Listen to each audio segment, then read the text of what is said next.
Hey everyone, I'm here with my pal, Justin Little. He is a writer, a voice actor, a former YouTuber, retired YouTuber. I don't know how you'd want to put it. He ran the channel known as Vernaculis. Those of you who remember YouTube from, I don't know, the anti-SJW era, fair to say, right? Yeah. Okay, yeah. I would say, yeah. Hold on. Sorry. Okay. We're good. Okay, we're good. All Yeah. right. How are you doing today? Good. How are you?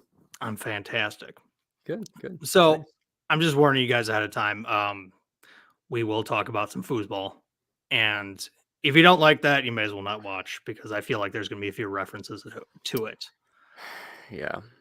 So, as you know, I'm a Green Bay Packers fan. Yes. So, why am I wearing a Buffalo Bills hat? Well, they are my second favorite team. Mm-hmm. Now, here's my contention. I've liked them since I was little. I played a game called Tecmo Super Bowl. You ever heard of it? I don't think so. Okay, it was for the Super Nintendo. It goes back to the regular Nintendo, but the version I played was Super Nintendo, and it was like the rosters were from 1993, so the Buffalo Bills were real good in it. Mm-hmm. And I always played as them for whatever reason. The best team were the Mm-hmm. Cowboys. They're basically just a hack. They were Yeah. completely unfair. But I've liked them for a while. They're in a completely different conference. They don't have bad blood. They're not a rival with the Packers.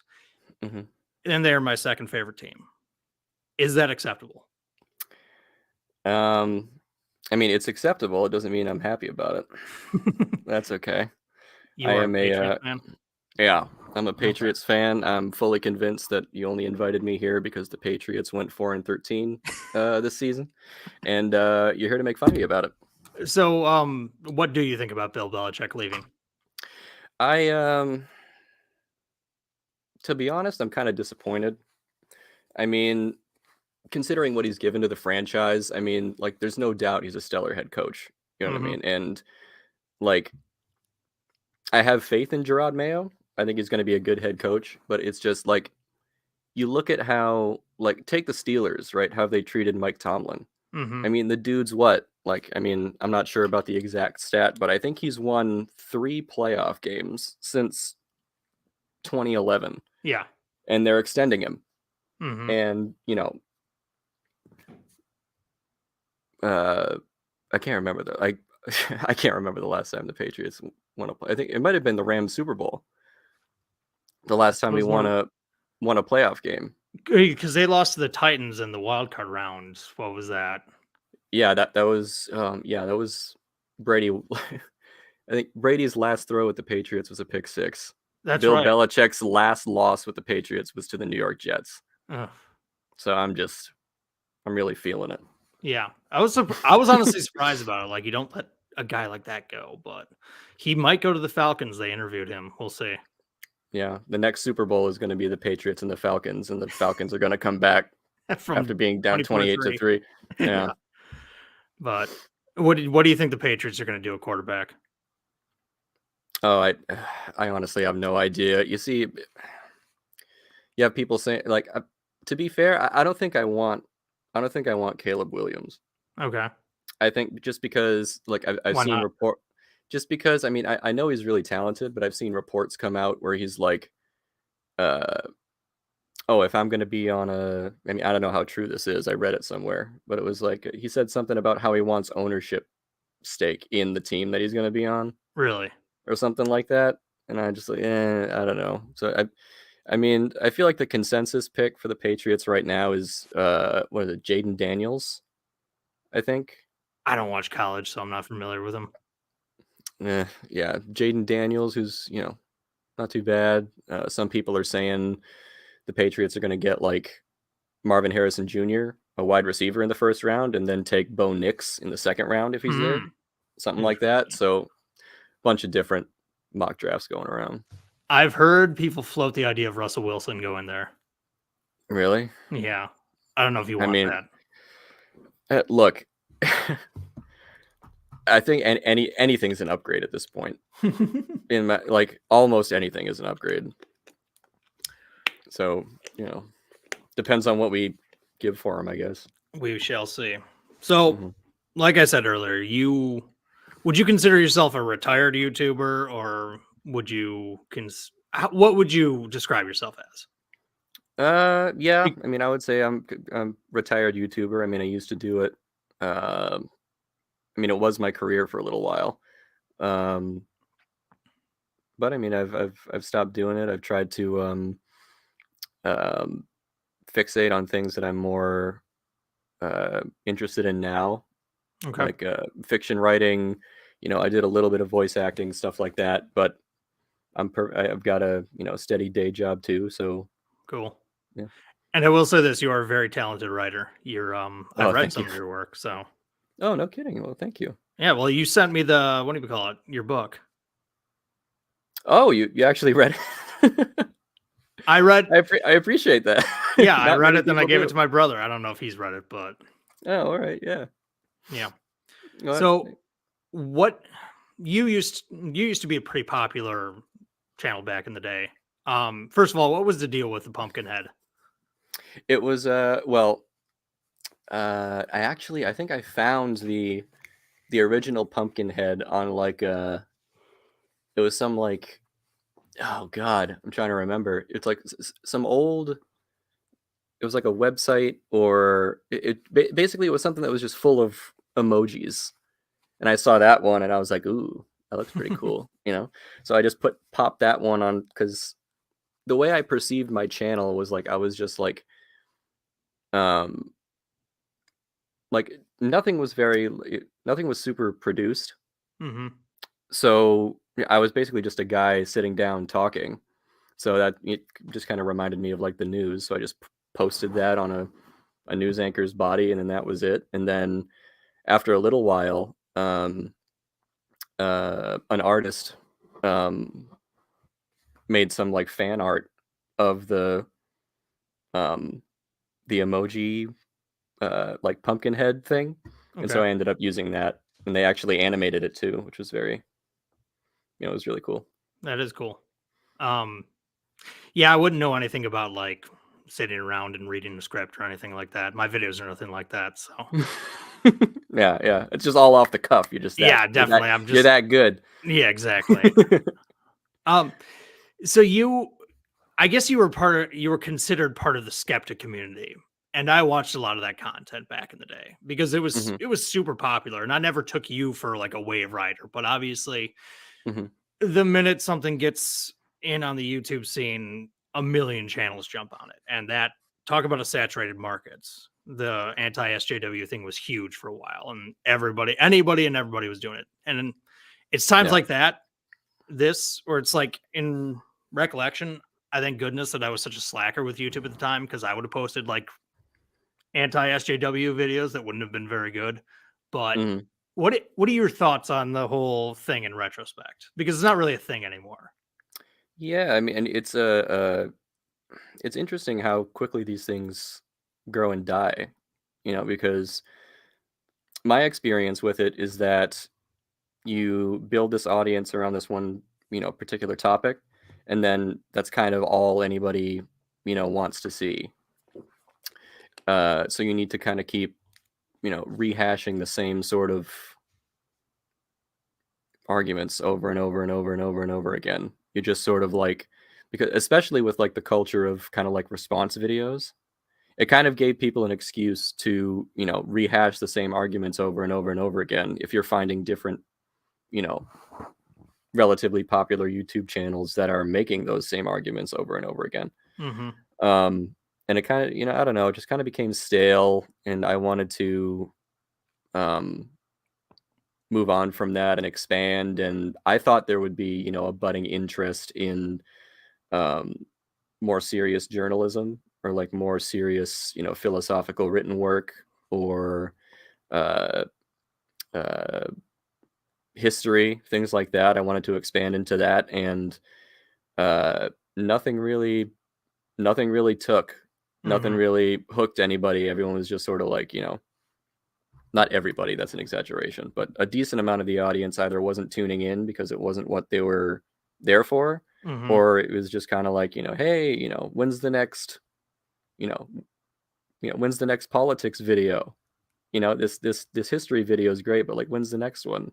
and then it just kind of dwindled away, and you feel like you're being you feel pigeonholed. And I felt like the only way out of it was to just kind of retire and then try to build something Gotcha. more related to what I wanted to do. And you still do have a YouTube channel where you post excerpts from your books and stuff like that. There's Yeah. actually you have an essay on there essentially about audience capture. Or Hmm. I don't know if it's an essay or like a short story, would you call it? Where it's like, But the pit. yeah, the pit. Yeah, yeah. I think that I mean, it is a fictional story, but that story does summarize a lot of how I felt about Hmm. the uh about the YouTube scene back then, back when everybody else is still in internet diapers. When did you? How old were you when you started doing it? Oh my God, I think I was 19 Okay, when I started doing it, and I am 30 now. gotcha.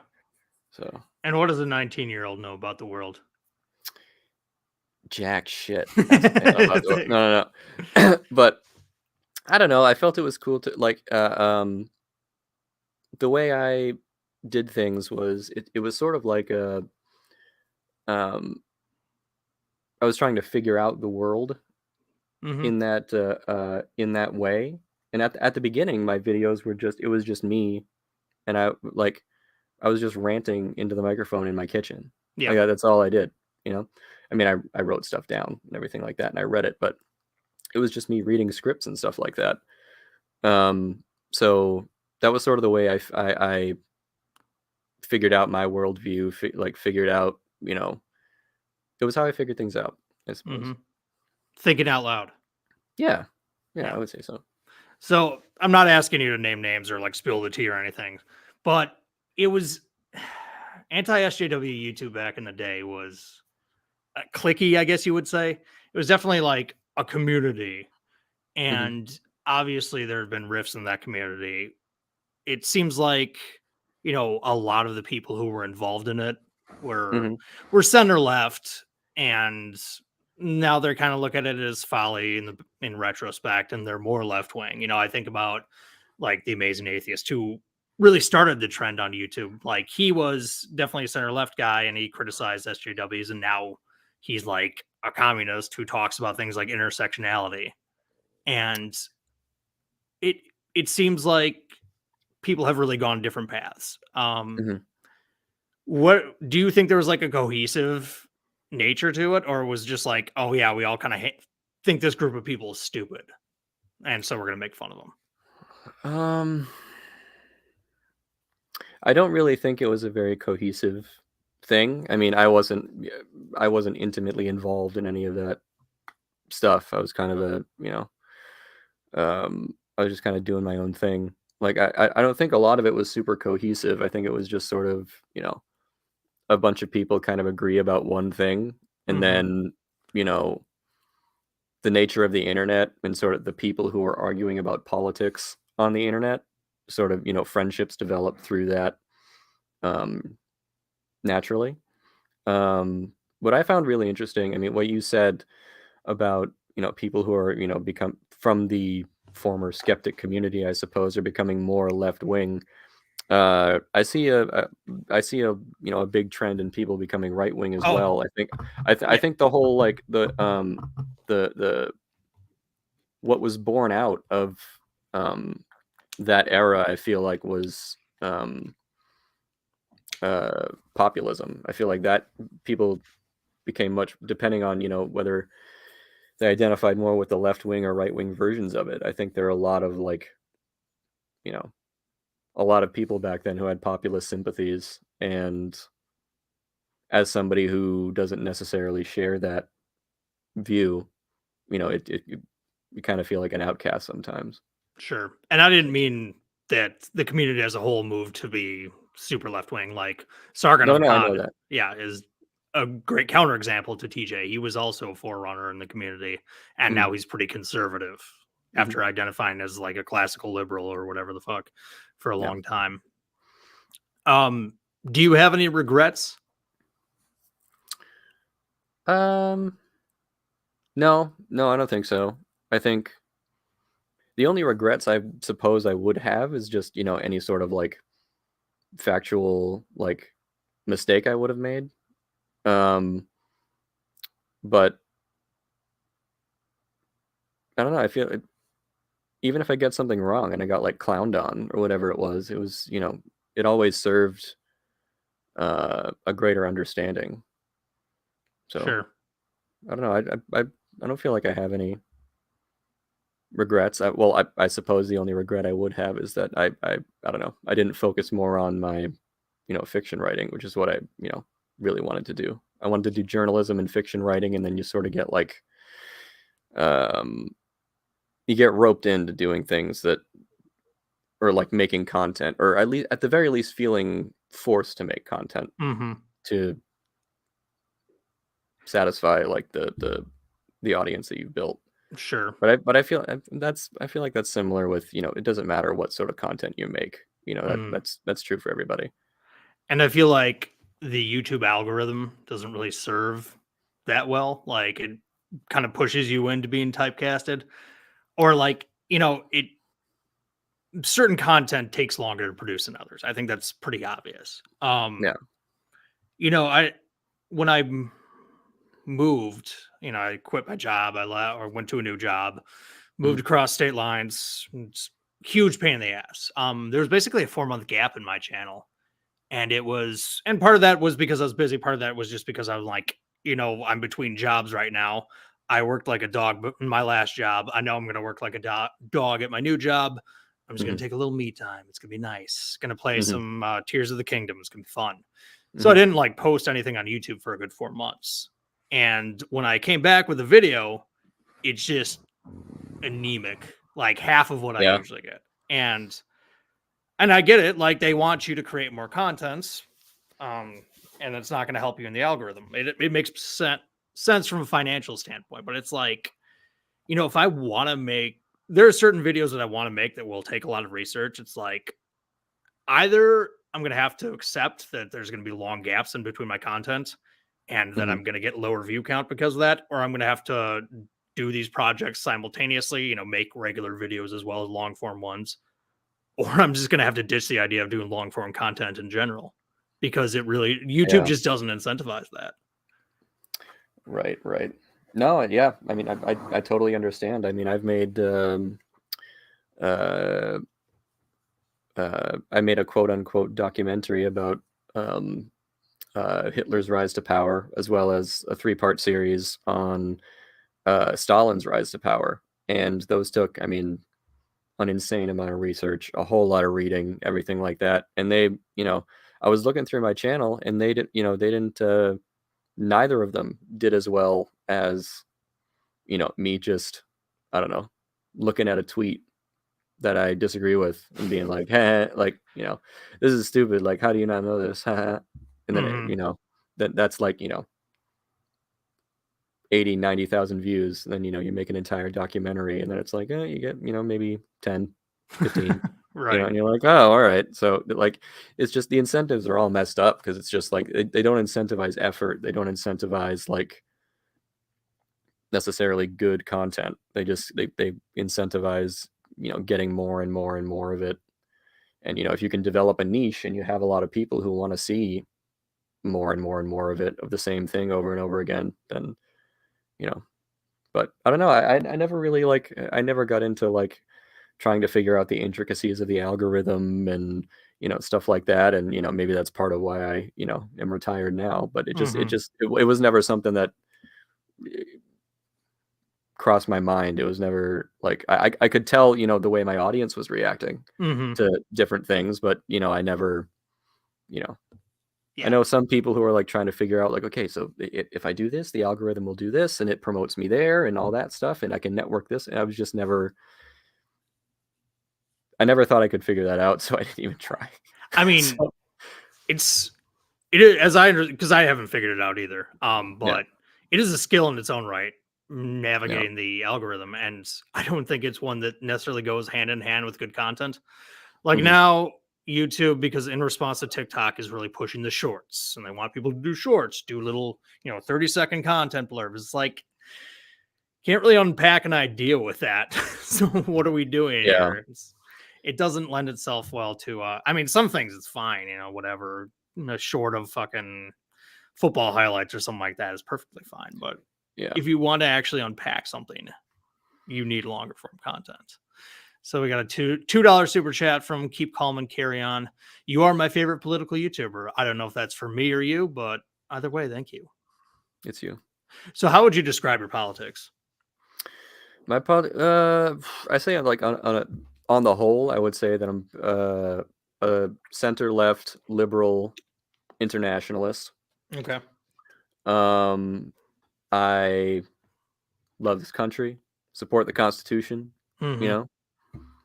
Very simple, very base. I'm a proponent of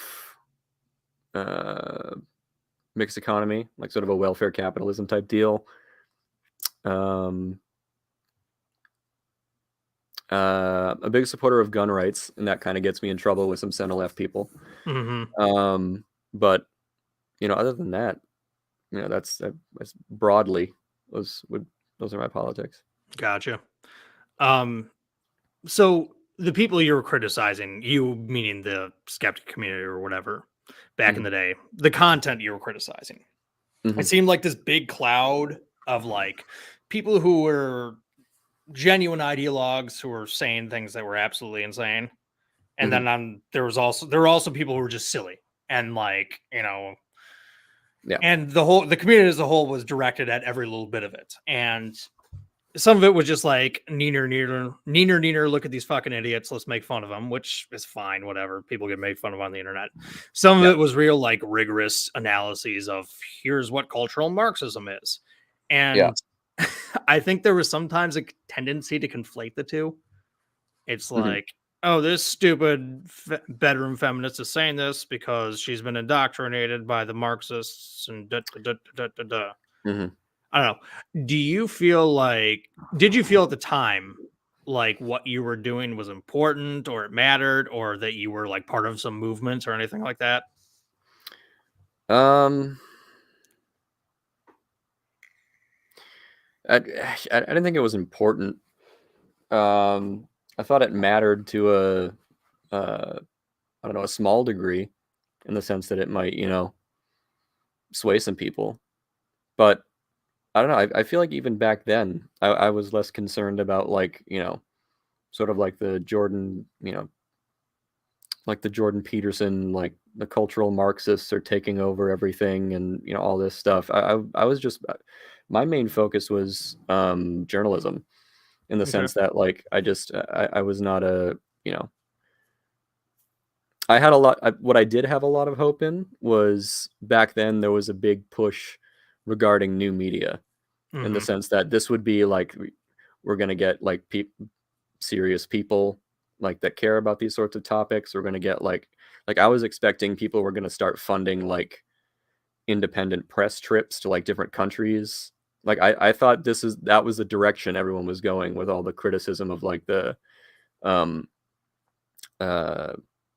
like the mainstream media that was going on, because I do think that a lot of old media needed some criticism back then. Needs criticism now too. Still. Well, yeah, it needs criticism now. But I mean, when you look at the state of new media, like, boy, I would take old media in a heartbeat compared to like what we've got now. Like, it just seems like new media just took all of the worst parts of old media, and that's all they've got. Like they don't have the foreign correspondence. You think like the Young Turks are going to send somebody out to Syria, or you think like you get what I'm saying? No, I thought 100%. Yeah, I thought we were going there, but it turns out, my dreams were crushed. So. I went through a similar evolution when I first became interested in politics. I was a Young Turks fan, and they were talking about how we're the new media and we're gonna take it to the establishments. And it's like, I was like, yeah, we need better media in this country. And I would still say that's generally true. My views on politics are completely different, and I don't necessarily think that an informed electorate is necessarily an important thing. But that's a whole nother tangent. Mhm. But yeah, it was like, I call it the YouTube cargo cult. You have all these like people speaking from their bedrooms or their studio or whatever, reading New York Times articles or whatever, and Yeah. then giving their little spin on it and calling themselves journalists. It's like, that's not Yeah, that original reporting. yeah, that made me very upset. Like seeing people call themselves journalists when they're just, in their bedrooms reading articles, Yeah, because in a sense they're just like they're criticizing the old media, like they're criticizing mainstream media, but like how are they finding out about things that are going on in the world? from the mainstream Like media. from the mainstream media. So like if the mainstream media were to disappear tomorrow, these people, like they're sawing off the branch they're sitting on. Hmm. It just doesn't make any sense to me. And to conflate like that sort of commentary, which I feel like is, the more appropriate word for it, like conflating it, with journalism, is just like it's an insult to, you know, actual journalists. Yeah, it's and it's again, the incentives are not good Hmm. because what it I think of like election night coverage. You could Hmm.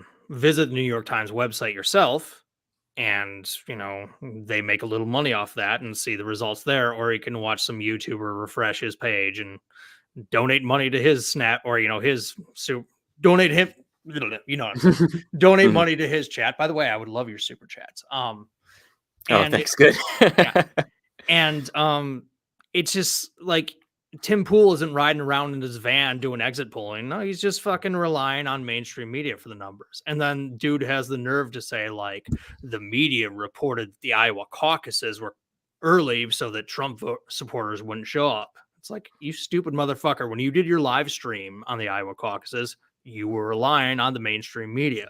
Like, I don't Yeah. know. It's very frustrating. Yeah, and it's just like, but I feel like a lot of like the people like Tim Pool and like stuff like that, like you've got everybody relying on like one guy for like their information about, everything. There's no Hmm. way this guy's an expert on it. Like I hear these people like, ugh, look, I'm sure Tim Pool is a fine human being. I'm sure he's a, very nice guy, but you can tell when somebody knows nothing and they're just kind of like just they're putting it on for like the camera. They're like, oh, the audience is gonna love this. You know what I mean? Like Hmm. I heard Tim Pool say that Trump could end the Russia-Ukrainian war in within 24 hours with a single phone call.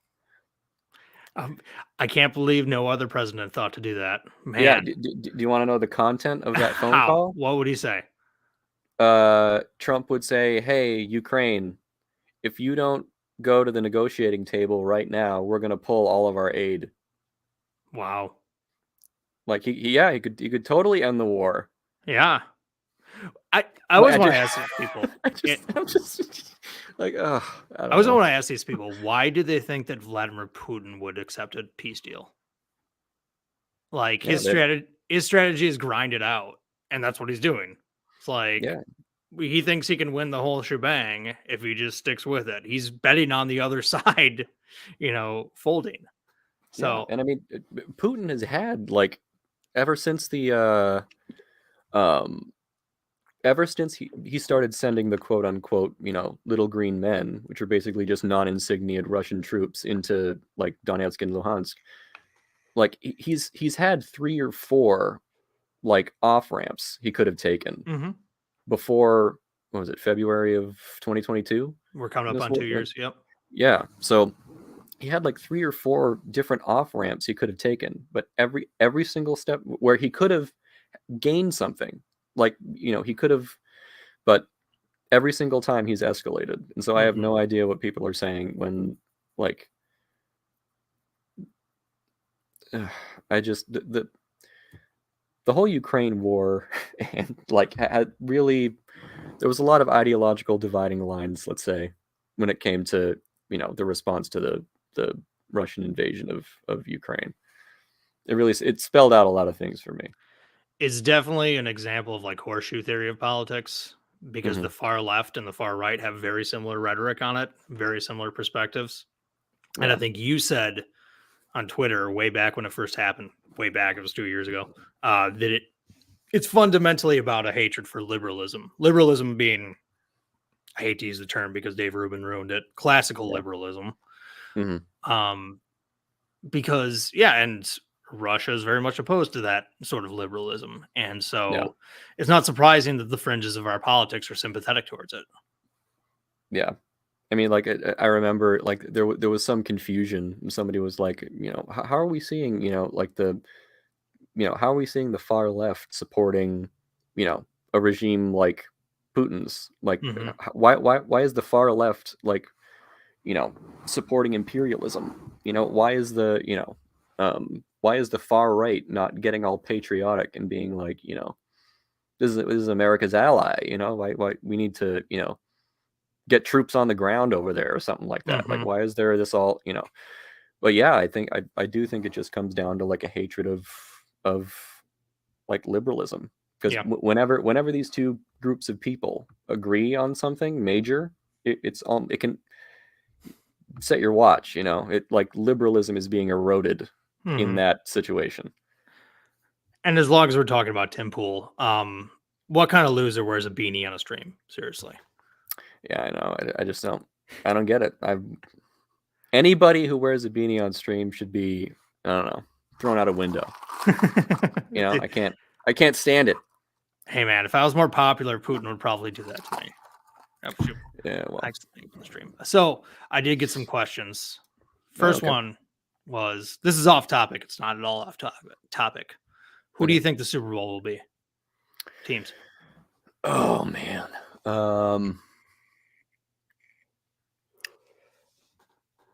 I'm sorry. I think the 49ers are going to beat the Packers. Yeah.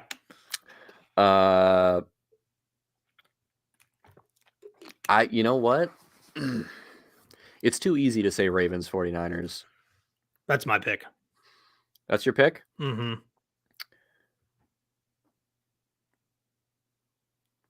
You know what? I'm going to go with the Texans.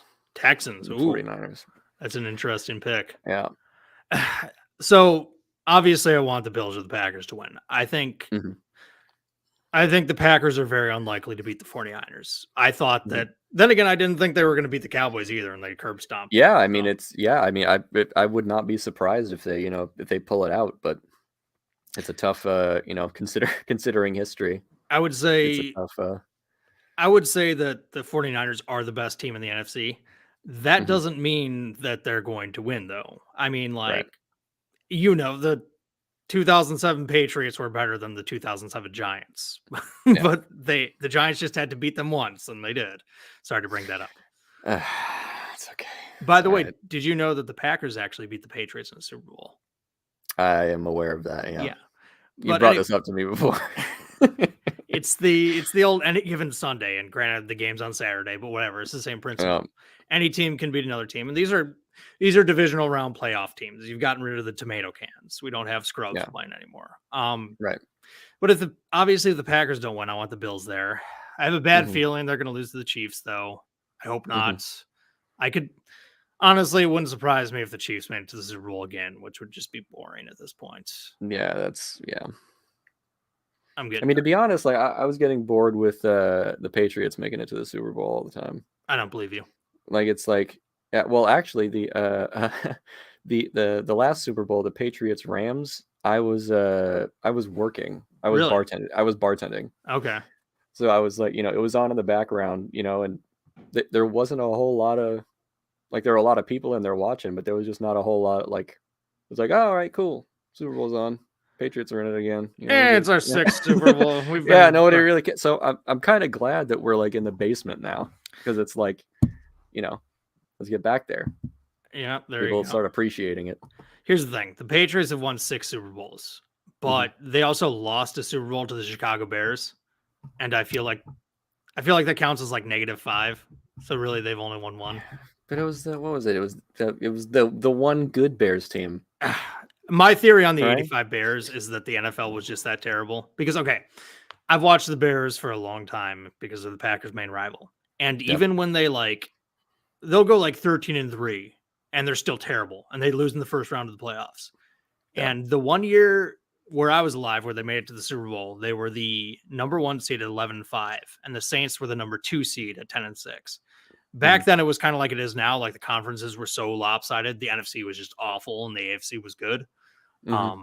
So that's the only reason they made it to the Super Bowl. If they had played in the AFC, they would have lost easy. Yeah. So my theory is that for some, it must have been like a soft strike season or something like that in 85, and the Bears were the only ones that kept their players.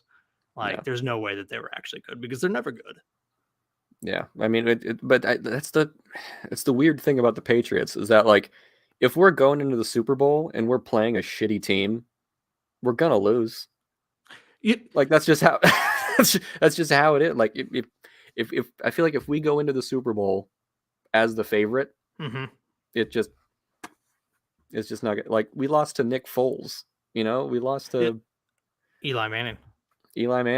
I'm convinced that Tom Brady's kryptonite is like mediocre quarterbacks. Like, who does he lose to? Eli Manning and Nick Foles. Meanwhile, he beats Kurt Warner. He beats Donovan McNabb. These guys were all pros in their day. Yep. But yeah, he loses to some scrubs. Yeah. It's the Patriots experience, the Patriot way. Yeah. So, we were talking about journalism earlier. Yes. It's time to bring up the greatest journalist in the history of the world. Of course, referring to Alex Jones. Yes, obviously. I know I'm not the first one to point this out, but dude really missed his calling as a professional wrestler. Like, yeah, we could have had something. He could have been a professional wrestler, and now he could be like the retired wrestler who's an announcer, and he'd be perfect at that. Oh, he would be great. Yeah. I mean, I've been an Alex Jones fan since way back when, since before my my YouTube career started. Okay. There was a channel called Vile Monkey that would just put together compilations of Alex Jones screaming and saying crazy stuff. And I love that stuff, man. Like, it's just like I really wish I'd started like an Alex Jones Bible or like a lore. The world according to Alex. Yeah, the world according to. I really wish I started that back then, because it would be like, the Alex Jones universe is very extensive. There are interdimensional vampires. Okay, there are clockwork elves that are like manipulating the unconscious of human beings. There are coked out public school teachers that are kidnapping your kids and making them eat turds. Like, there's just so many. Like, it's unreal. Have you ever listened to like a full episode of the show? No. Okay. I used to listen back when he was more accessible. I used to listen to his show about once a week, just to be like, what does Alex Jones think about this? What are the crazy people saying? And you've really only begun to describe it. Like, there are so many different assumptions. It's really a parallel universe. It is. He's broadcasting from Mars. Like, there are so many different assumptions, so many different things he takes for granted that, like, a reality-based person, which I would like to consider myself, just like, he may as well be speaking in Spanish. Like, yeah, of course, everybody knows that Hillary Clinton does spirit cooking. Yeah, she did in the White House. Yeah. Everybody knows that. Yeah, of course. Yeah. I mean, he says that a bunch of people have said that both Barack Obama and Hillary Clinton both smell like sulfur all the time because and they attract flies. They're demons, yeah. Literal demons. So what is your favorite Alex Jones moment? Oh my God. That's going to be tough. See, my favorite Alex Jones moments, I don't know how to get it across properly, are because there are Alex Jones moments that get very popular where he knows that he's memeing. Like, he knows it's a joke. Yeah. And like, like, there was one where he dressed up in a frog costume and started hopping around and, saying that he loves atrazine. you know, that type of stuff. There was another one where, you know, he's talking about goblins and, you know, Trump's in the goblin's nest and everybody loves that. He had llamas on the set, you know. There are a whole bunch of different things. My favorite is when he's talking about how he's going to beat the globalists. And he's talking about how he's had to start considering how he's going to invade his neighbors' houses and eat them. Yeah. And he says, he's talking to the globalists, by the way. And he says, globalists, listen up. I will eat your ass. Okay? I will. And he literally said that, I will eat your ass. Yeah. And so, but it's that moment, I feel, that encapsulates why I love Alex Jones so much. Because I can't tell if he knew what he was saying or if he didn't know what he was saying. And that is that's my favorite, I have to say. Okay. I am actually okay. I love don't get me wrong, I love the over the top shouting stuff. That's fun. I like his more muted moments. He has some great ones. And they don't make the clips. Like, this is why you have to listen to a show every so often, because you get the more subtle stuff. There's this moment, it was right after Trump got elected. And one of Nancy Pelosi's daughters was on some news program, you know, talking about the Electoral College or something. And he's like, you're mad because you lost, because you're a globalist, and the globalist agenda is going to take a massive shot from the Trump administration, who is going to take it, and he's going to drain the swamp. And he kind of shuffles the paper. You're mad because you look like Frankenstein. And he just sort of said, he didn't yell it. He just sort of, in this very muted way, he goes, you're mad because you look like Frankenstein. It was true. She did look like Frankenstein. Yeah, when you said like all of his muted moments, I remember once he said that he forgot what his kids' names were because he had a big bowl of chili earlier in the day. He forgot, like, it was, I don't remember what it was. He was trying to remember his kids' names, and he was just like, oh, I can't remember right now. I had a big bowl of chili earlier today.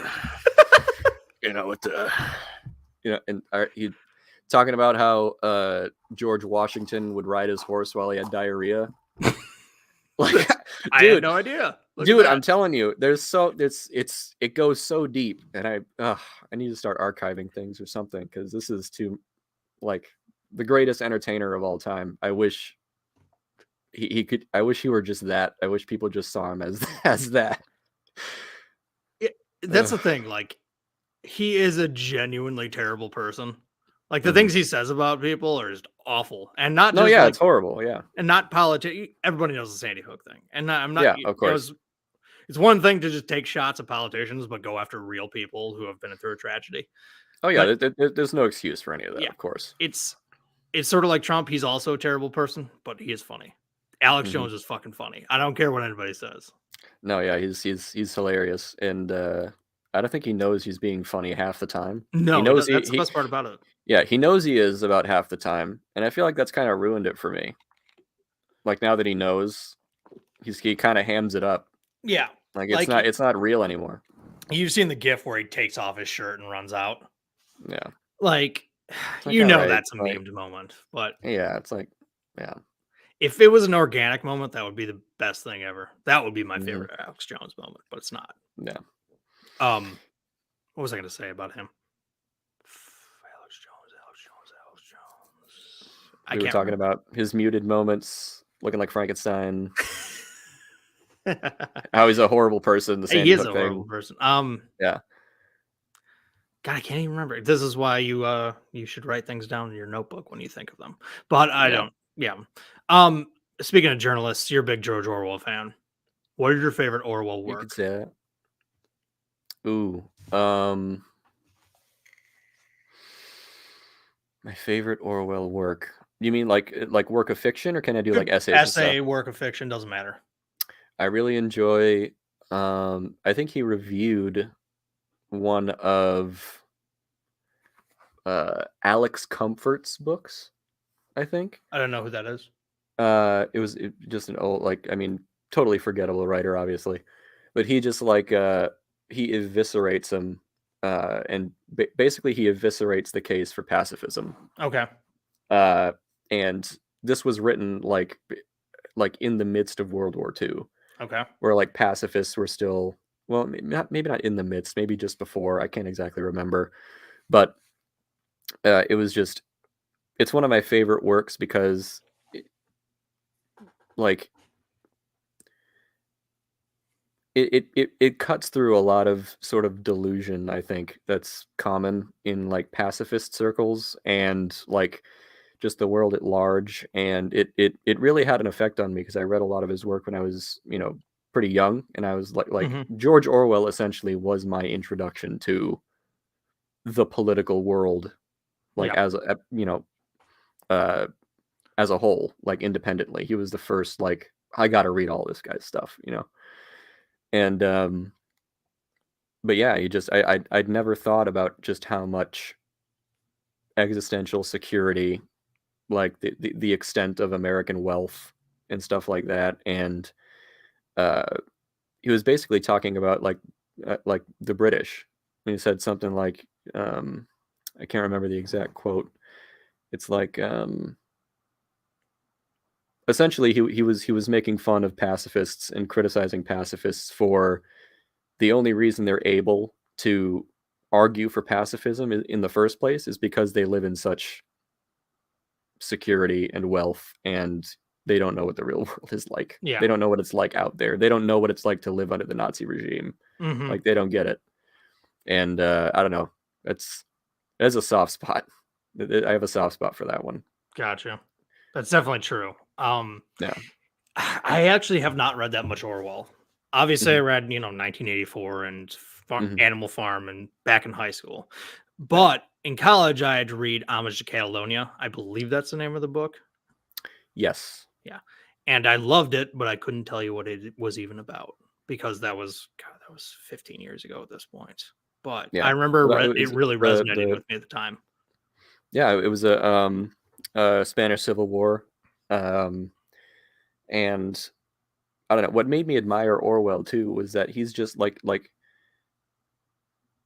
he's somebody who, I feel like in this day and age, I feel like it's very rare to find someone who, like, at least in the political world, who like is 100% committed to living their values. Hmm. Like, there are no exceptions. Like, you drill down to what you think, and then that's what you think, and then you live by that. I think Orwell was the definition of that. Hmm. Like, he, you know, um, uh, he worked for the British Imperial Police in India, Oh, he did. and he saw, yeah, and he saw what was going on there and what, the you know the British rule in India was like, and he was like, no, screw this, like, I'm not doing this. And then he, resigns, and then he, heads back to Britain, and then, the Spanish Civil War pops off, and he's like, oh, I believe in this cause, Hmm.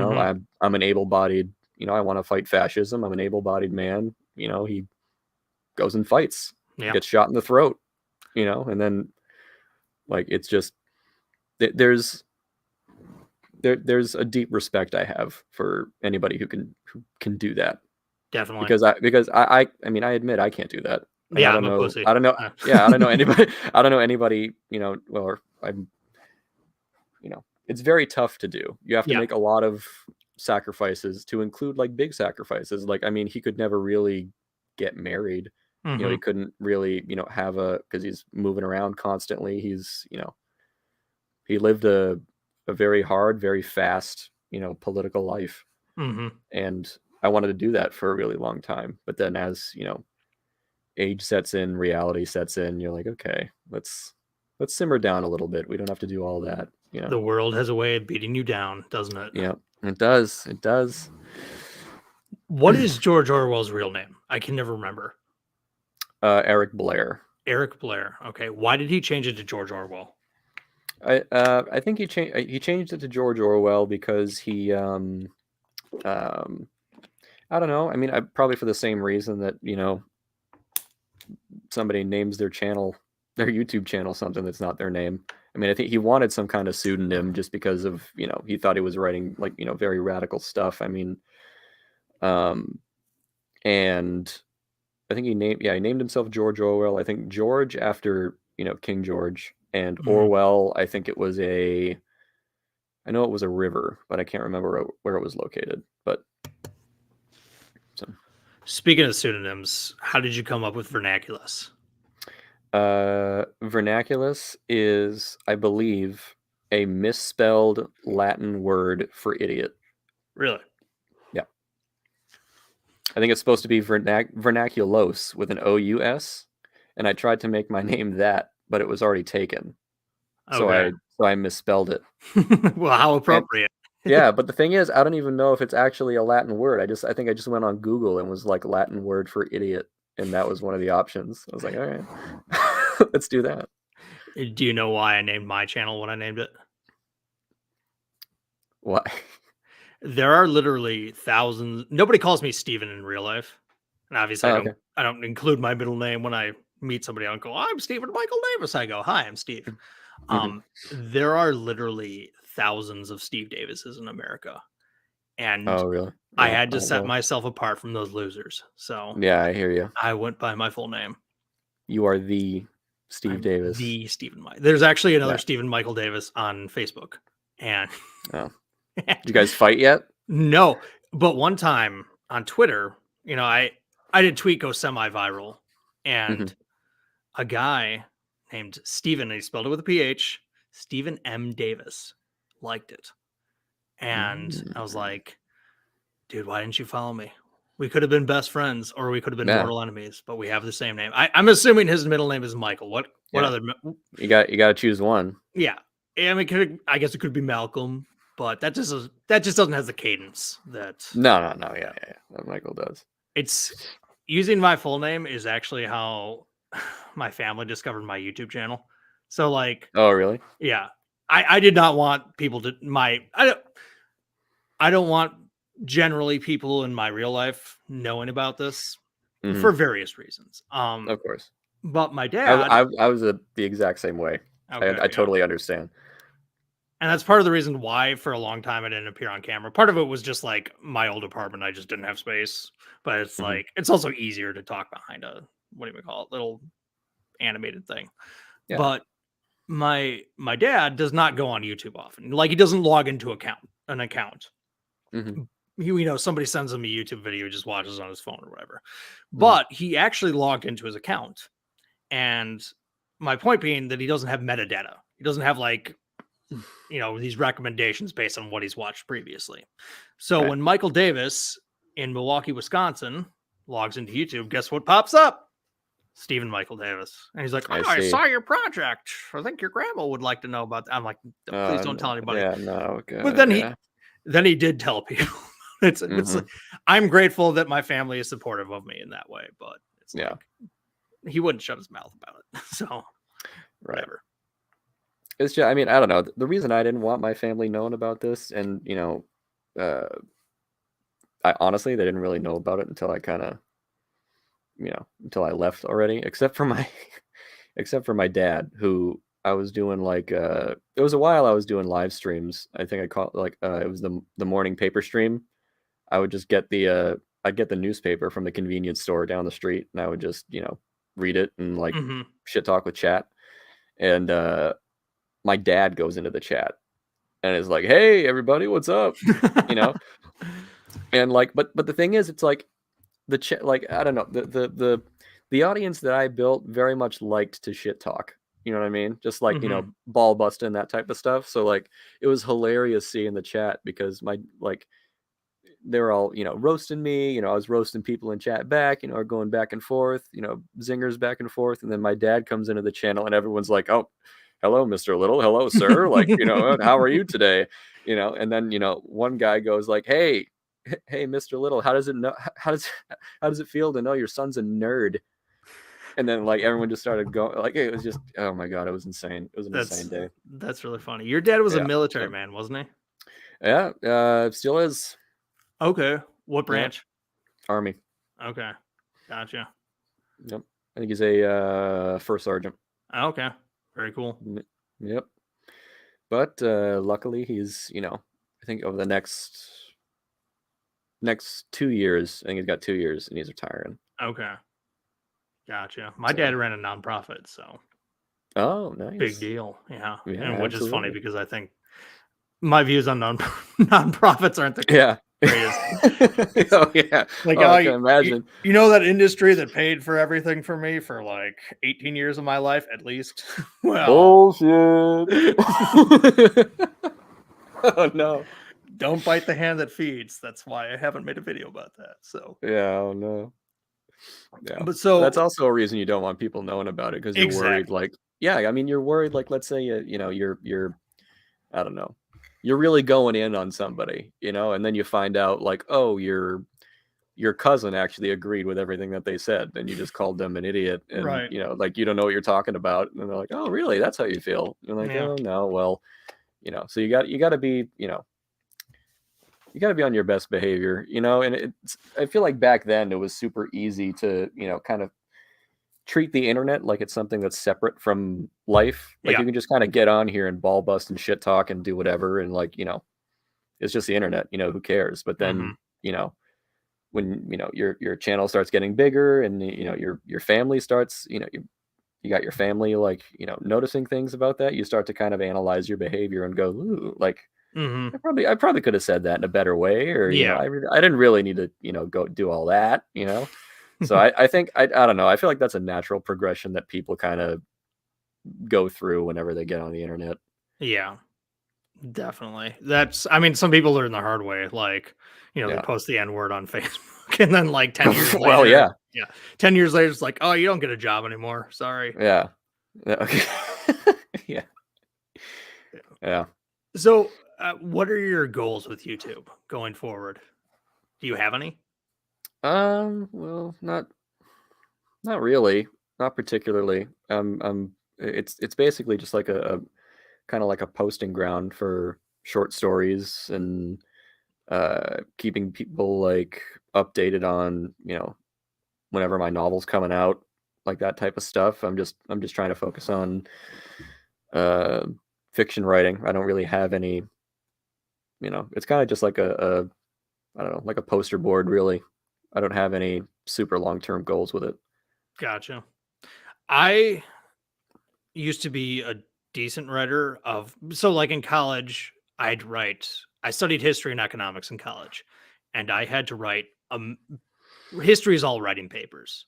Hmm. And so I got pretty good at like writing nonfiction stuff, Hmm. and writing YouTube scripts because I try to write the way I talk has just made me a terrible writer. But I always thought that like fiction was so much more daunting than nonfiction.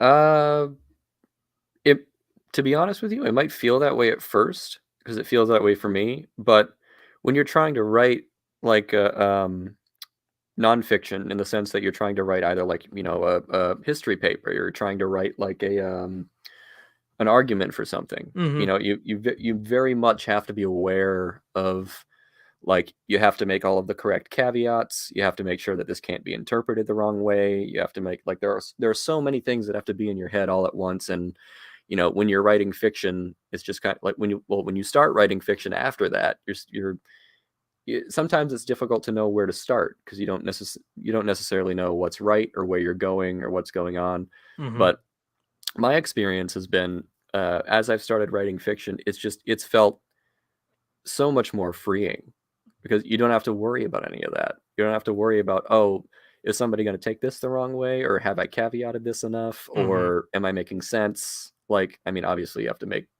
internal sense, I guess. You can't. Yeah. But it's in my experience, it's been much more freeing. Gotcha. So. I'll tell you one time you really reassured me on something. Like it it doesn't matter. You talk about putting all the right caveats in, hedging everything you say to make sure that you're being clear. Mhm. Um that does matter, but like to a certain type of person that doesn't matter at all, because they will Yeah. read into what you're saying, or they won't watch the video, or they weren't paying attention when they watched the video, and they'll leave some comments that's like, what are you talking about? You didn't address this, even though you specifically addressed it. Right. Like my most recent video, or my second most, I can't tell at this point. My video about Crystal Ball, I asked just like, is she a grifter? Because, and the point is that by her own logic, she could call herself a grifter. I don't know if she's a grifter, and I explicitly said that. And like, I don't Right. care either. It doesn't Yeah. matter. You were. I mean, I didn't see the video, but it sounds like you were essentially attacking her definition of grifter, I Yeah, suppose. I was attacking her definition of grifter and the fact that people just throw around grifter loosey goosey at No. anybody. Um, and some dipshit leaves, and I like basically said that. I said explicitly, I have no idea if she's a grifter. I think grifter is a stupid accusation. Some dipshit comments like, "Crystal Ball's a grifter? Where'd you get that?" It's like, dude, watch the fucking video before you Yeah, comment. there's no. Come on, man. Yeah, like there's something I learned doing YouTube, and look, I love the audience. Okay, I love everybody who comments. I love everybody who gives feedback, stuff like that. But I'll tell you right now, like 90 to 95% of feedback is worthless That's because it's something that you've already addressed. You've already tried to smooth that over. That it's something you've already made clear. There are a whole bunch of different things that people just misinterpret. Like it's all of that. And I mean, you basically you'll know high quality criticism when you see it, essentially, because it's like, I mean, like I don't remember his name, but there was over my YouTube there was one guy who, it might have been like every 2 or 3 videos, would comment, and he was so eloquent, and he was always fucking right. okay. And I was just like, oh my god, like of course, like of course I got that. Yeah, absolutely. Of course I got it wrong. No, yeah, it's totally, but yeah, like 95% of it is just like, not that worthless is a strong word. It's just like, don't think that if you're receiving a lot of criticism that the criticism is necessarily deserved just because there's a lot of it. You really got to, analyze and, be confident in what you're saying. And as long as, you're confident in yourself, it'll be fine.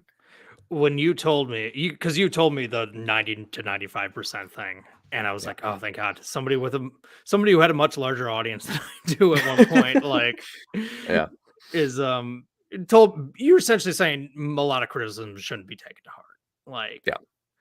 and it's definitely true, but it still annoys me, it still frustrates me because it's like, I took so much time to try and make and I'm happy to Yeah. concede that I could be more clear with things I say, and I happen to concede that I say things the wrong way sometimes. But it's like, come on, when I explicitly say something and you attack me like I haven't.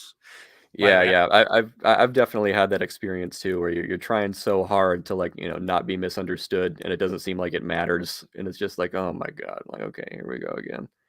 all right, I'm gonna turn So some lights on quick because it's getting dark okay, in here. I like it. It's really ominous. Yeah, this is winter in the Midwest. It gets dark at like 5 o'clock. So Yeah. Well, I mean, winter in the Northeast ain't I suppose, yeah. and I think the sun went down at 4:45 this evening. Really? So yeah.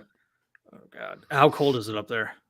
It hasn't been too bad. We've had a cold string of days. I think high of 22, low of 12. Gotcha. But there have been like it's weird in New England because I mean there's like you'll get days where it spikes up into 50 degrees, and Oh then yeah, it'll just slam back down to like 30, 20 degrees. weird. So it's yeah. It was -10 when I got up the other day. Oh my god, yeah, Jesus. Yeah, we haven't had any we haven't gotten into the negatives yet up here. So Gotcha. So you are from New England, as you said. You're living that Massachusetts, baby. area, right? Massachusetts. You're a masshole, as they call them. Yep. How much of the country have you seen? I've seen a decent amount of the country, especially growing up with a military dad. I mean, I've lived in Massachusetts. I've lived in Kansas. I've lived in Hawaii. You lived in I've lived, Hawaii, really? yeah, for about 8 months. Yeah, Oh wow. dad was stationed out there, Oh cool. and then I've lived in North Carolina. I think, Big military state. yeah, I've yeah, I've seen the South. I've seen Georgia, Florida. I've been there. I've seen all of New England. I suppose I think I've been to Minnesota. Okay. I used to live there. Oh, no kidding. Yeah. Nice. Where in Minnesota? Right along the Mississippi River. Oh, all right. Yeah, So I not would in visit. My grandpa lives in Duluth, so we'd Okay. go visit him out there. I was further south, so Yeah, I think the only part of the country I really haven't seen is the Northwest. okay. Like I've never been to like Seattle or Oregon, Washington, Montana, none of that. Idaho would be cool to see out there at some point. Awesome. Yeah. What about you? Most of the I've seen basically all the Midwest. I've been down Mhm. south. I've been to New England, upstate New York. I had family there. That's also part Mhm. of why I'm a Bills fan. But Mhm. I have the furthest west I've ever been is Colorado, which is a gorgeous state. Don't get me wrong, but Yeah. I've never been to the Southwest, which I would love. Yeah. Oh, have I been to the South? No, I don't think I've been to the Southwest either. Well, I went to VidCon once. Does that count? That's Southern California, right? Yeah. SoCal is SoCal. It's not the Southwest. Okay. All right. Yeah. I was gonna say that's its own thing. Gotcha. Yeah. So you said at one point you wanted to be a journalist. I remember you told Dave Rubin that you wanted to go to Syria at one point. Yeah. Yeah. I was very into that idea. Was that the Orwell in you? Yeah. Yeah. Kind of. I mean, I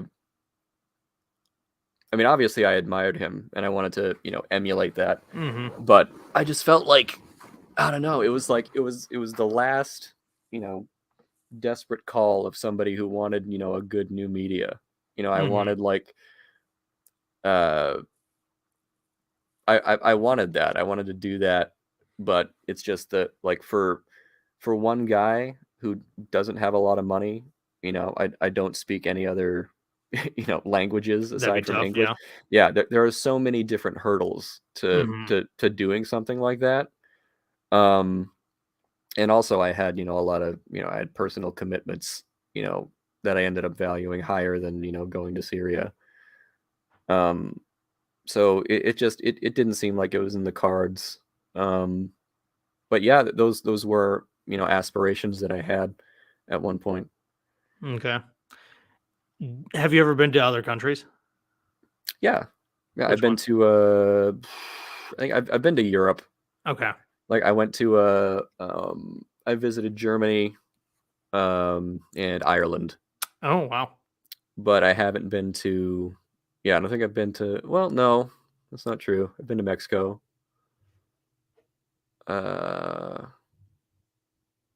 yeah, I think that's about it. Okay. Yeah. So I've been to Mexico and Canada, so I've yeah, seen the so North America. I don't know, it's just one of those things. It's a pipe dream. It's an aspiration. At the time you're super committed, and then you look at like the reality of the situation and the hurdles you'll have to overcome and stuff like that, and it's just not. It just doesn't play out the way you expect it's going to. Sure. So are you happier now that you're not doing YouTube regularly? Oh yeah, Okay. yeah, absolutely. I mean, I like my day job.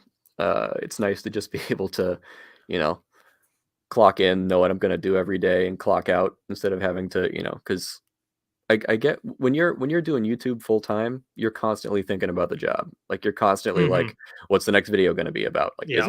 is it gonna get enough views? What's gonna.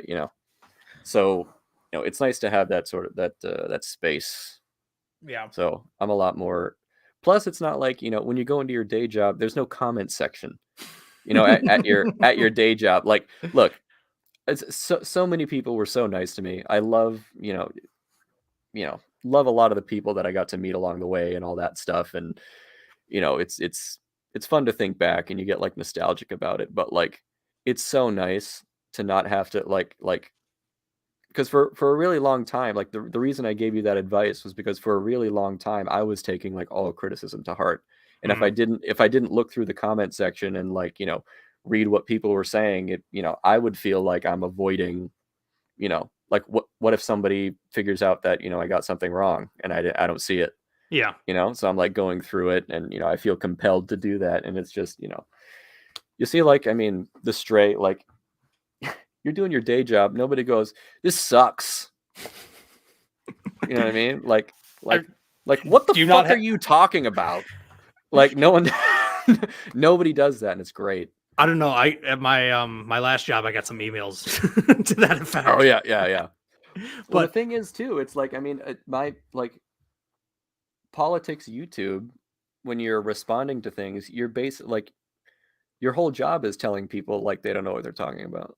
You know what I mean? yeah, And then you get exactly. comments that are like, "Hey, you don't know what you're talking about," and then it's like, "Ooh, oh, Turnabout's fair play, I guess. yeah, yeah." Yeah. So, you know, But like at one point, and like you said, I love my audience. I love the people who comment. I've met some really cool people, including you.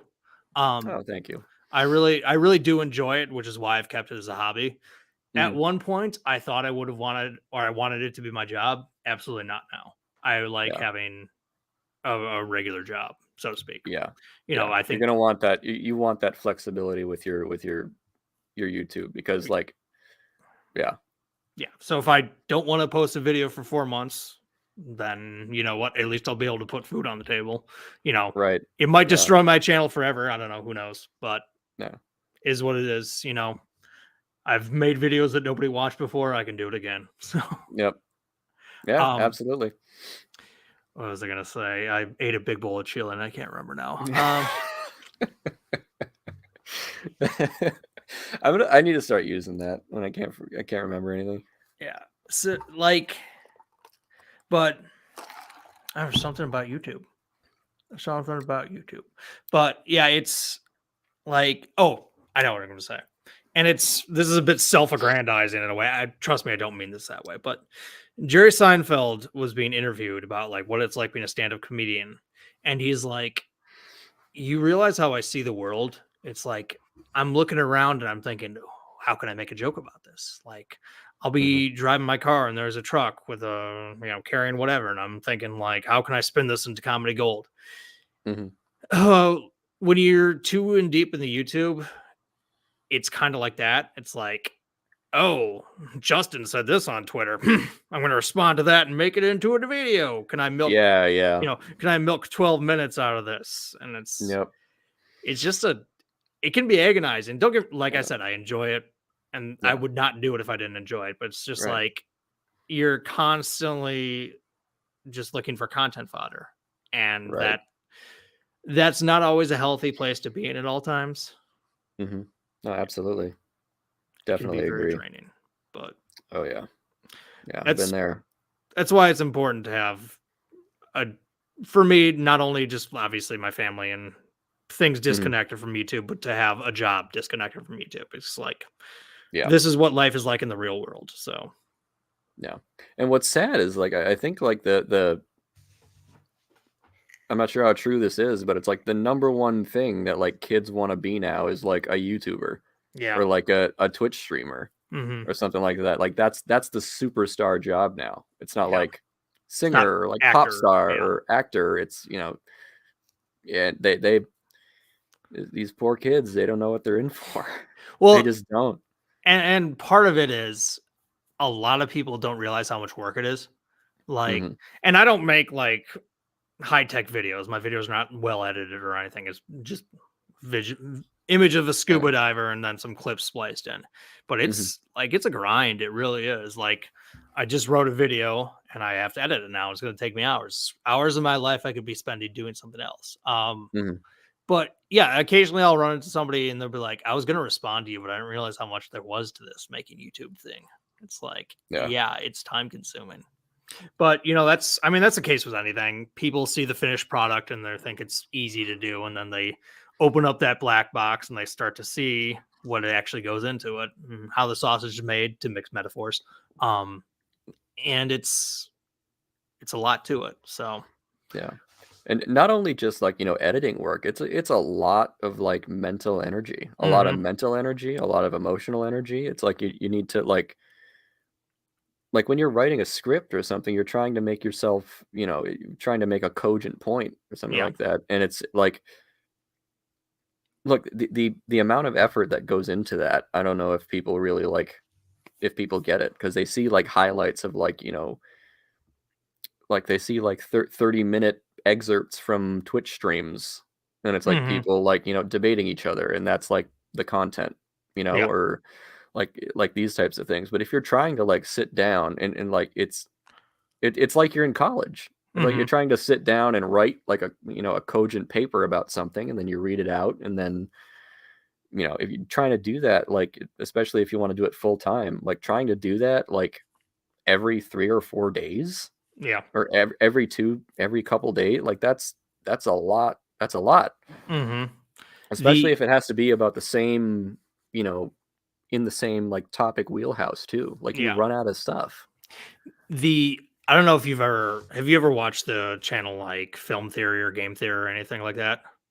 I don't think so. No. Okay, very popular YouTuber. His name escapes me right now, but there's a very good chance you came across one of his videos at some point. And obviously, it's Hmm. not just him. He's got an entire staff because he's got like a zillion subscribers. So he's a Yeah. big business at this point. He actually just retired because for Oh, precisely that reason, he's like, I can't live my normal life without like looking out. How could I make this into a video? And yeah. like I said, it was his job. And so it's like he wants to move on to other stuff. But I don't Yeah. necessarily blame him having done this. Yeah. I mean, I didn't realize what sort of big like operations like various YouTubers had. Oh yeah. Like when I started doing it, I've been doing all of it myself. I've been writing everything myself, editing all the videos myself, like doing everything. And my videos weren't the best edited, but I feel like I got, better as time went on. Hmm. But like, and then I'm talking to like a buddy of mine. He's like, "Oh yeah, my editor." I'm like your editor? Like, what are you talking? You mean your editor? He's like, "Oh no, yeah, I write the stuff and I pay this guy to like, make the stuff." I'm like, "You like what is this?" Like I had no idea that this stuff was happening. I Hmm. was just like, I thought we were all just some guy. Like, man, we're not all just some guy, What you Justin know? doesn't know is I've got a crack team back here. It's like I got my Yeah, yeah, editor, I got researchers, I got interns. It's yeah. whole operation here. It's He's not just the face of the franchise, guys. He's not. exactly. Yeah, I'm. They want this beautiful face. I don't come up with any of my shit. yeah. But yeah, I mean, like sometimes I wonder how much of it's the medium or how much of it's just talking politics because a lot of people check out of politics. Hmm. Like your average American does not pay very close attention to politics. Hmm. And I think a lot of people more political people view that with disdain. I've actually come around to the position of that's kind of the logical thing to do. It's like, what can you do with political information? You can cast a vote for the right candidate, but your vote's not going to decide the election in all likelihood. Hmm. Um, More realistically, you're just going to get in fights with people, including like friends and family. Yeah. I don't know. So there's this Brian Kaplan talks about rational ignorance, and I think it's a Rational worthwhile ignorance. concept. Yeah. Okay.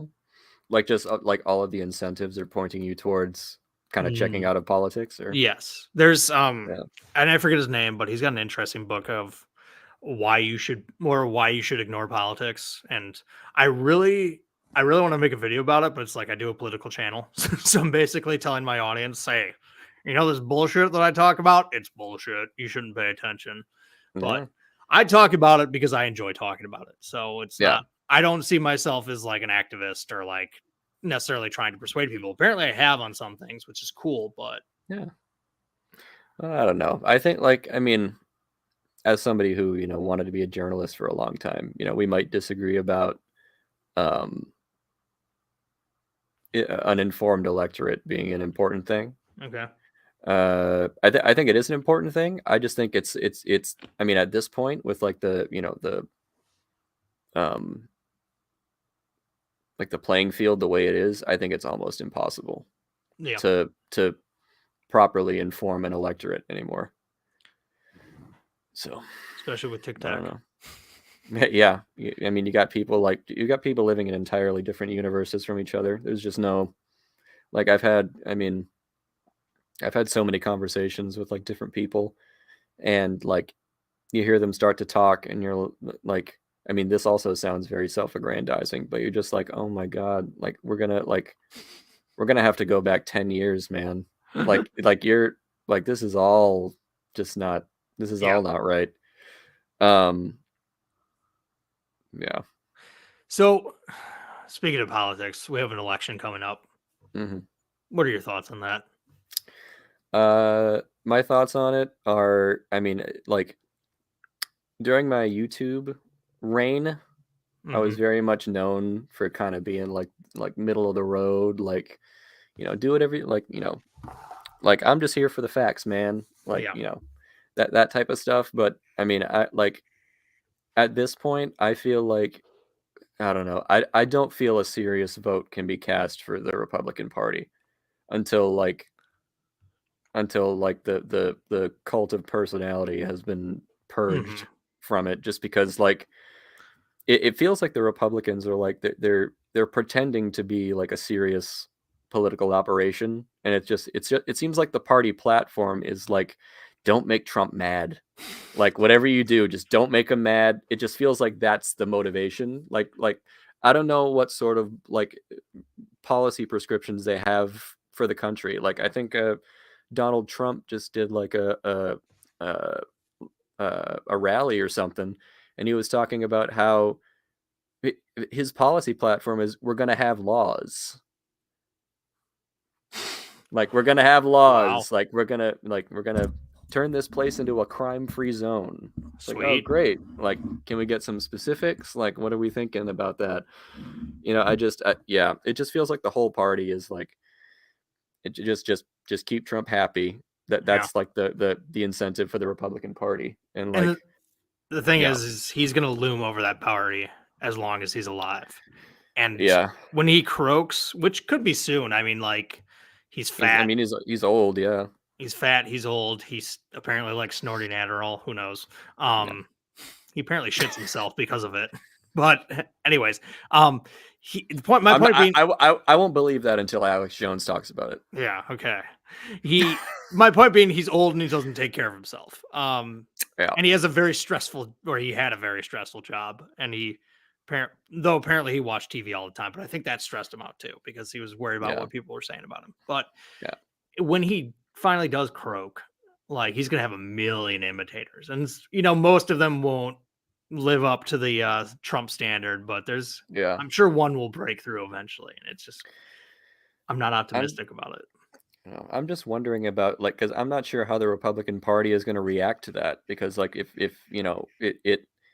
it seems like there's a large faction of the Republican Party that's just like they just want to be done with it.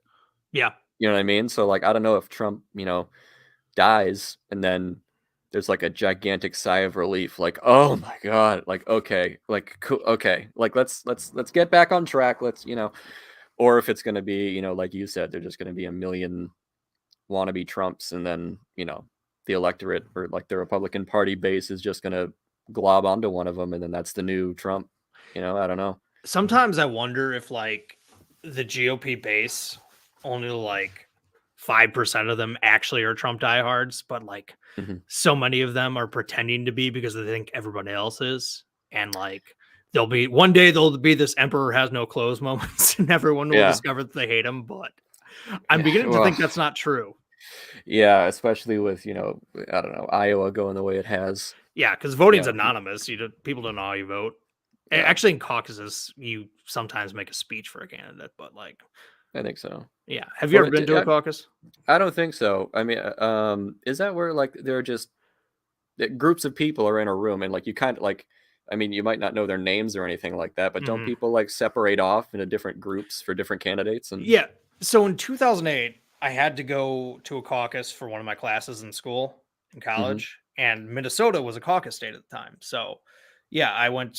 I could either go Democratic or Republican. It didn't matter, and I went to the Democratic one, and there were three candidates on the ballot. It was Barack Obama, Hillary Clinton, and John Edwards. And hmm I, to be contrarian, I went to the Edwards camp, and like hmm basically people would make their pleas for the candidate. You'd take a vote. If nobody won, then you'd read votes. And oftentimes, what would happen is like what ended up happening with the Edwards part of the caucus is we basically conceded that we're not going to win. So it's like somebody in the caucus made a speech for Hillary. Somebody was like, no, we need to go with Obama. And we discussed other things, not just obviously that was a big ticket issue, but it was interesting because it's very much like a platonic ideal of what democracy is supposed to be. A bunch of people, that one, what's that one painting by that one dude of the guy standing up and making his speech. It was sort of like that, but Yeah.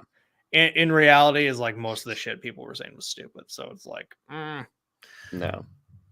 I'm not sure if I recall this correctly, but I think that like just how different politics was maybe in 2008 as opposed to right now. Like, wasn't there a huge scandal with John Edwards? yeah. That like, So his wife had cancer, uh and he was at the same time, and he would use her as a campaign prop, like, my wife has cancer, have sympathy for me, while yeah, he was banging one of his campaign photographers, who was like this yeah, hippy dippy weirdo chick. right, And that was how he got out of politics. Was that yeah, yeah, it seems so like quaint compared to what yeah, flies exactly. It's today. like, oh no, like that's just a day in the life, Yeah. now. So I got a $5 super chat from or Hmm. €5 or pound. I don't know what currency that is. I apologize. King Thomas the Hun. Thank you, King. Hmm. If likely when Biden loses the election, what do you think will happen to the Dem party? Will the left take over or will they move to the center? I hope the left doesn't take over. I don't think I feel like it's like a close to 0% chance that like the left takes over because I mean like they don't win elections. yeah. Do you know what I mean? Like, what are they gonna? Well, and you're talking about people who hate each other. Like they constantly call each other sellouts. Like people Yeah, who they agree with on 95% of things. They're like, you're not sufficiently progressive on this issue, therefore you're part of the corporate establishment or whatever. yeah, And it's like, this is how they treat each other. How are they going to get along with a party that doesn't all agree with them? And yeah, they don't appreciate that, they're only part of a party. They think that they're the entire country. So yeah, I don't think they have the institutional capacity. I don't think they have the incentives to get along with each other. So I don't think that they will take over.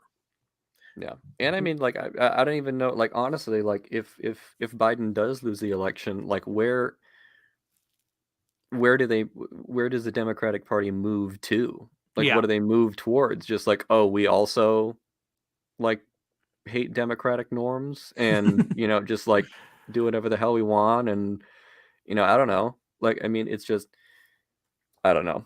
I mean, the super chat says if likely when Biden loses the election. I mean, I think likely when is a bit of a strong statement. I mean, like, the- I mean, obviously he's got a chance, and not an Mhm. insignificant chance. But like, I think the reason Trump lost the election to Biden is because he couldn't win over moderates, Yeah.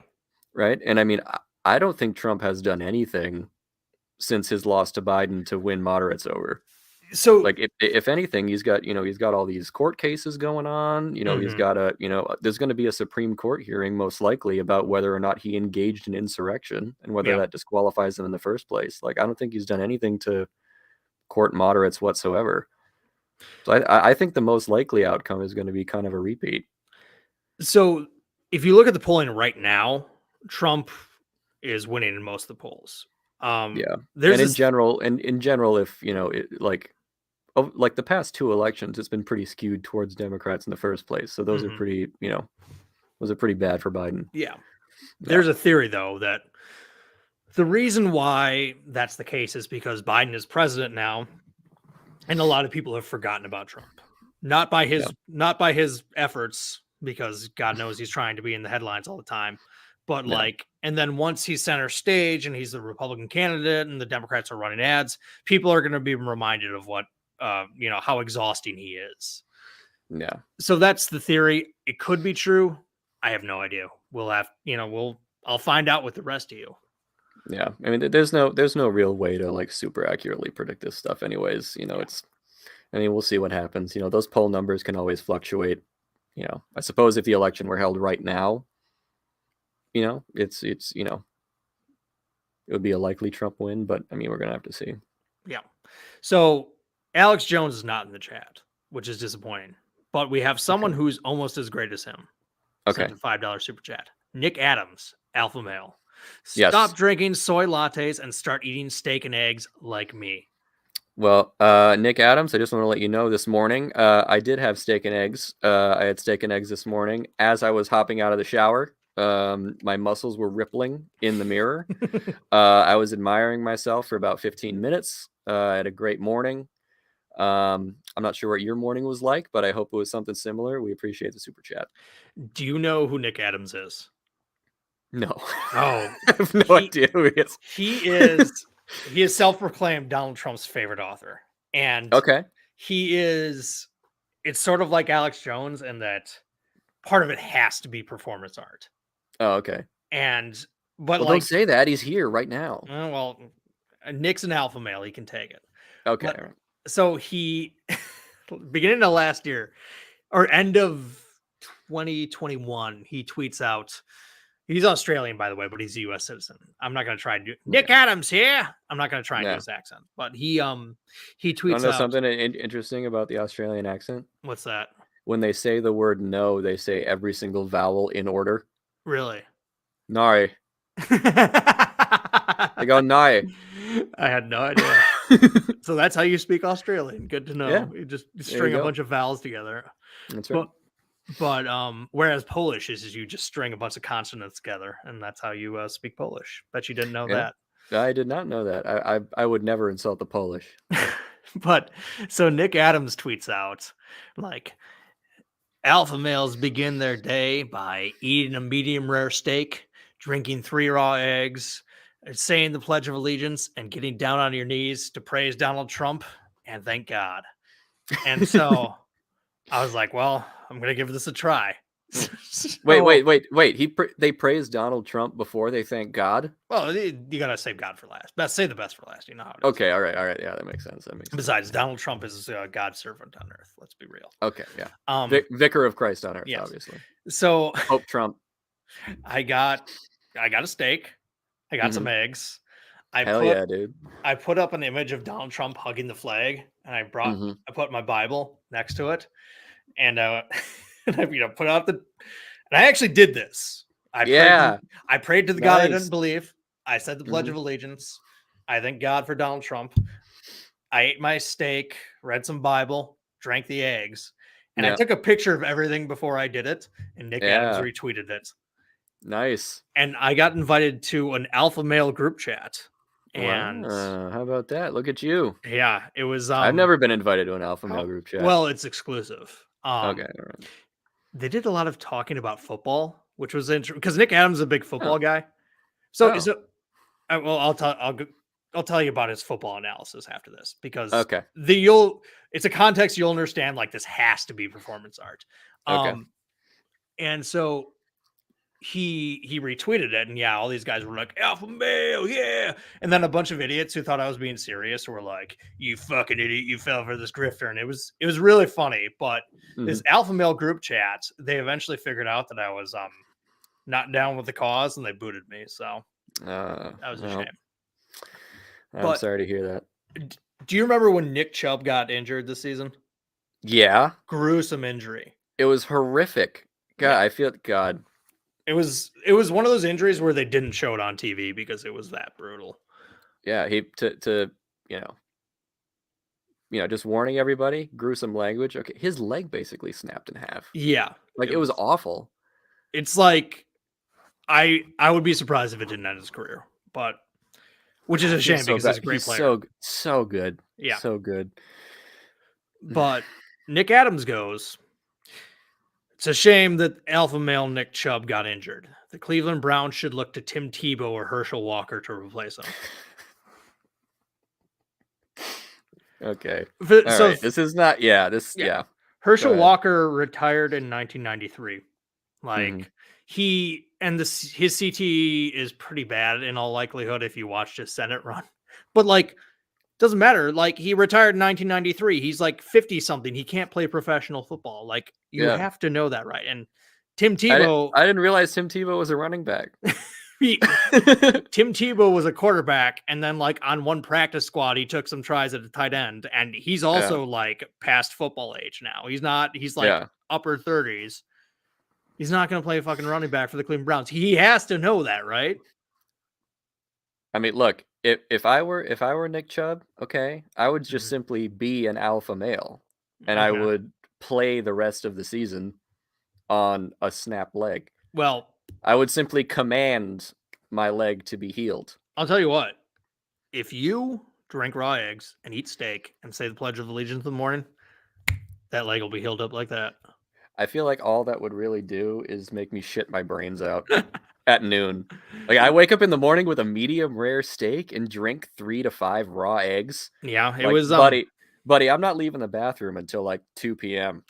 It was a lot of protein. It's bad. Yeah. You need fiber. Fiber is very important.